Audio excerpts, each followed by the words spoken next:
Cathead Bay is a bay on Lake Michigan on the west side of the tip of the Leelanau Peninsula. A good portion of the shoreline along Cathead Bay sits within Leelanau State Park, and that stretch of shoreline from Cathead Point to the private waterfront lots that are at kind of the northern part of Cathead Bay is known locally as Magic Carpet. And that's for good reason. It is a magical stretch of shoreline of sandy beach that a lot of times it's difficult to find a rock. This video isn't about value or preference. It's about how Cathead Bay functions over time. Where Cathead Bay sits. Cathead Bay's position at the northwest edge of the Leelanau Peninsula sets the conditions that shape it.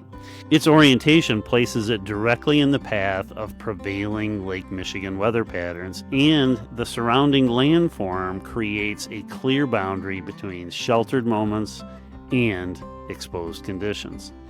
Geography on Cathead Bay isn't an abstract concept, it sets the rules. Water behavior over time. Over the summer months, Cathead Bay tends to move between calm and active conditions, with long stretches of generally usable water interrupted by periods of wind-driven change. The difference between when the water is technically accessible and when it feels comfortable is noticeable, and that contrast repeats year after year. The bay's behavior is predictable even when maybe individual days are not so predictable. Access and friction. Because docking opportunities are limited, access to the water on Cathead Bay is different than other bays such as Northport Bay, Omina Bay, or Sutton's Bay. Kayaks and personal watercraft are common, while permanent docks are rare and are typically confined to the more sheltered areas of Cathead Bay, and that tends to be actually north of the what I would refer to as the Dooney area.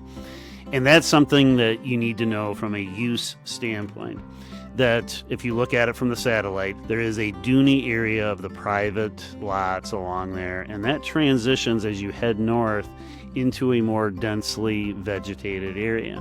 And it's about that time where the shoreline changes from being pure sand into a mixture of rocks and sand. The remnants of docks, often referred to by locals as cribs, and you'll see those kind of jetting out into the water. And that creates a unique visual effect, obviously, but it also creates some hazards in terms of motorboats. It's kind of paradoxical that that's the area that tends to be the most sheltered and the most opportunity for a dock that will be able to stay through the season, but it also has the most underwater hazards for those same boats that you would likely want to dock. Much of the shoreline along Cathead Bay just simply is not suited for docking, and that reality quietly limits how casually and frequently the water is used. Seasonal usability. Cathead Bay follows a clear seasonal rhythm. Summer brings the highest level of activity and accessibility, while the shoulder seasons narrow use and slow the pace. Winter transforms the shoreline entirely, often into an icy and quite rugged landscape. What remains consistent is the bay's role as a place for observation, quiet use, and interaction with a largely undeveloped natural setting. How people actually use Cathead Bay. Over time, patterns repeat. Use tends to be intentional rather than casual, shaped by weather, access, and physical constraints. When it comes to water use habits, they form around when conditions allow comfortable use, and those habits look much the same across the decades. The environment here influences behavior without instruction. Shoreline and bottom character. Cathead Bay has a dual physical character that I alluded to earlier in the video, that you have these long stretches of soft, sandy shoreline where it meets that clear water. And then when you go farther north, you'll see a clear break when you look at it from the satellite of where the duny area changes into a more densely vegetated area with more trees. And that's about the location where the shoreline changes from pure sand to a more intermixed rock with rocks. Sandy patches near the shore are interrupted by large submerged rocks and remnants of those old structures, of those old docks on the bay floor. The clarity of the water makes these features visible, and everyday interaction with the bay often involves careful attention to what's beneath the surface. Because Cathead Bay faces west, clear evenings often open sight lines across Lake Michigan. On those days, it's possible to see North Manitou Island and the Fox Islands, both North and South Fox Islands, from the shoreline. These views are a direct result of the orientation and visibility rather than having anything to do with seasonal or market-driven factors.